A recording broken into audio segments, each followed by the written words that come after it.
How's it going, everyone? My name is George, and today we will be continuing the Halloween slash horror series of reviews for the month of October with a superhero film that is iconic, that is underrated, that helped push for more Marvel films in its own way, and that is the 1998 film Blade, directed by Stephen Norrington and directed by Wesley Snipes.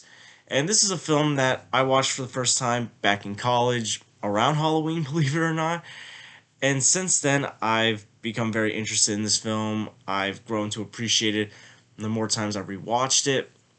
And basically, this is the story of Blade, the iconic Marvel superhero that hunts vampires. And he's taking on Deacon Frost, played by Stephen Dwarf, and his army of vampires. There's a war against the vampires. And this is also kind of our introduction to this world of vampires. Nebuchadnezzar, right? Sorry if I mispronounced that name, plays this doctor who gets involved into this war of vampires, and basically kind of similar to Rogue from the first X-Men, we are introduced to the world of vampires through this doctor's eyes, which I find to be very interesting.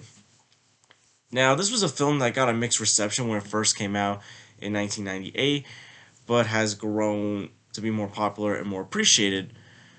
And I get it, there are some things that don't really work for this film. For example, I'm not a huge fan of Stephen Dwarf's Deacon Frost. I mean, I guess for what they were going for, he was fine, but as far as being a villain in this Blade film, he's not the worst villain, but he's not the best.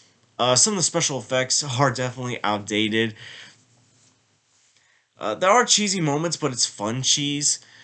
But even with some of those iffy special effects and iffy villain, Blade is still a very good movie, and it's definitely a fun movie to watch.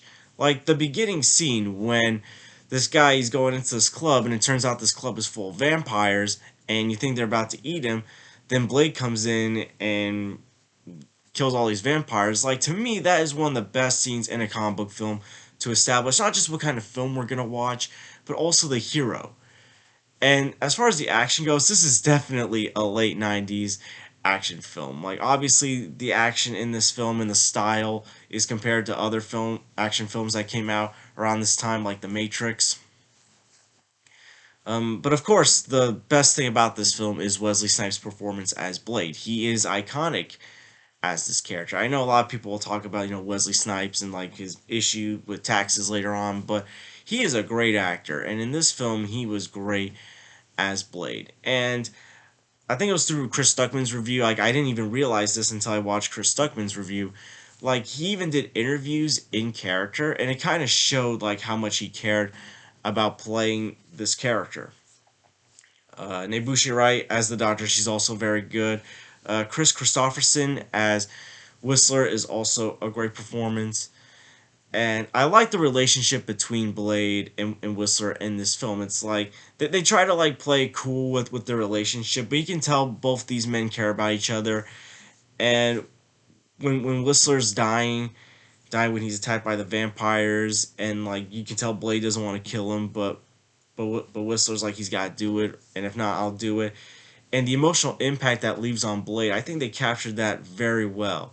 So even though this film does have its cheesy moments, its fun moments, it knows how to land those emotional impacts very well. The score is definitely late 90s action, although it also knows when to be serious with the score, but the score overall is definitely, like, it definitely captures the vibe of this film. And overall, with Blade, to me, like, this is the film that really set the tone for Marvel movies, or basically made the push for Marvel movies, because not every Marvel movie that came out after this was rated R or as dark. And basically what I mean is that before Blade came out, Marvel wasn't really known for its films. It was mostly known for its animated stuff. Like, I discovered Blade through Spider-Man the Animated Series season 2. So Blade wasn't as big as, let's maybe say, like Spider-Man or Fantastic Four, but he was still a popular character. And the fact that, like, before this, the only films you really had were that crappy Howard the Duck film from the 1980s, as well as the unreleased Fantastic Four film in the 90s. Blade basically helped push for other Marvel movies, because 2 years later you had X-Men, And then 2 years after X-Men, you had Spider-Man. And then you had all these other Marvel movies come out. And as I said, this film came out in 1998. The year before that, you had Batman and Robin come out, which was one of the worst comic book movies ever. And I know that's DC, but Blade, I think, helped rejuvenate not just the Marvel brand to make more Marvel movies, but I think the superhero movie brand. And yeah, we've gotten more well known, more successful R-rated comic book films like Deadpool and Logan. But it was real. But to me, Blade helped the comic book movie genre, and I think it's underappreciated by some people in that regard. Now, I'm glad that like people have grown to like this film more because this film does a lot of things right, despite those special effects and the corny villain performance. But again, this is a film that had great action, has a great performance from its lead hero, has a very good story. I do like the story. It has a great setup for this world. Like, Blade is a trilogy. There are two other Blade films after this. Blade 2 is one of the most underrated superhero sequels ever made, and Blade Trinity is a mess, but it has its fun moments. So, like, this was an underrated film that's established an underrated franchise, in my opinion. And as I'm coming out with this review, I know a couple weeks ago, like, there were rumors that apparently, like, the Blade film that the MCU is trying to make is going through some trouble because, like, the director just, like, pulled down. They're trying to get a new director, and Marsha Ali, sorry if I mispronounced that name, who is playing Blade, and I think that's a great choice to play Blade in the MCU, is becoming unhappy. And this film was supposed to come out next year. Like, there's a lot of big shoes to fill, in my opinion, with not just the performance, but the action and the tone, because apparently this film's not going to be PG-13. Blade is rated R, and Blade very much welcomes that R rating. Like, this film takes full advantage of being an R-rated film. Not just with, like, its, like, bloody moments, but, like, some of the action. Like, Blade's sword causes, like, a man's hand to, like, explode or get ripped off. Like, Blade rips out someone's throat at one point. Like, this film does it all with its R rating.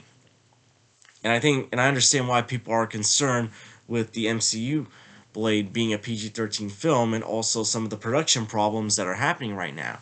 But overall, I highly recommend you check out Blade. This is a film you don't have to watch necessarily in October, but I watched it for the first time in October, and because like this is like the season of like monsters, vampires, and all that. Like, I enjoy watching this the most around Halloween. But overall, I'm gonna give Blade a B plus. I highly recommend you check it out. It's got a very good cast, very good action, but again, the special effects aren't all that great, and there's cheesy moments, but it's fun cheese. But again, they know how to capture those emotional moments when they do happen. So, what are your thoughts on Blade? Did you love it? Did you hate it? And what's one of your favorite early Marvel films or Marvel movie franchises? You had the Blade trilogy, you had the Spider-Man trilogy, and you had the X-Men trilogy. Let me know in the comments down below. I want to thank you guys for watching. Please like and subscribe or rate if you haven't. Please share this with someone that loves Blade, that loves Marvel movies, and I hope to see you guys real soon. Take care, everyone.